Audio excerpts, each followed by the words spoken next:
En Abitibi-Témiscamingue, là, il y a plus de 500 places qui sont en développement depuis des années. À quelques mois des élections provinciales, la QCPE lance sa 7e tournée du diapason.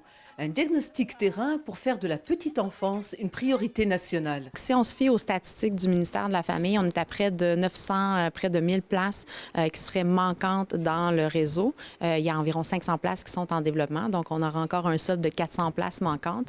Tout ça, c'est à prendre évidemment avec un grain de sel parce qu'il peut y avoir, par exemple, s'il y a une nouvelle entreprise qui s'installe ou encore qu'il y a des développements, notamment des industries minières, mais ça pourrait de nouveau rehausser la demande de places.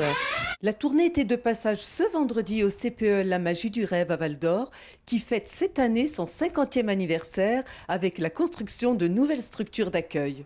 3 nouvelles structures, en fait. Vous êtes dans une des structures, mais 2 autres structures aussi de 80 places supplémentaires. Fait qu'on augmente de 220 places de plus que la 80 qu'on a présentement.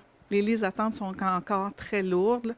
On a environ 600 à 700 enfants sur la liste d'attente. Au manque de place pour les familles s'ajoute la pénurie et la rétention de personnel qualifié malgré la présence de formations locales. On a amené ces personnes-là, on les a intégrées, puis là, finalement, elles ont de la difficulté à renouveler leur permis.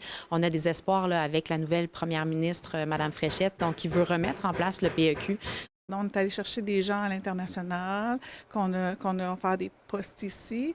On a créé des postes aussi temporaires, des postes d'éducatrices qui font un peu des remplacements. Fait que le CPE a investi pour garder des employés d'avance le temps que les constructions se terminent. La mise en place du nouveau portail d'inscription suscite également des inquiétudes. Notre crainte, en fait, c'est qu'on échappe plus d'enfants qui sont vulnérables, donc des enfants qui ont des besoins de soutien particuliers ou des enfants qui sont issus de contextes socio-économiques précaires. Parce que pour ces familles-là, ça devient... il y a moins d'échanges, en fait, avec les milieux. Pour les familles qui sont plus défavorisées, c'est vraiment plus difficile, en fait, de s'inscrire même au portail. Donc, on a peur d'échapper ces familles-là dans la foulée. Situées sur le terrain du CISAT, ces nouvelles installations ouvriront leurs portes dès l'été prochain. Samira Ouari, RNC Nouvelles, Val-d'Or.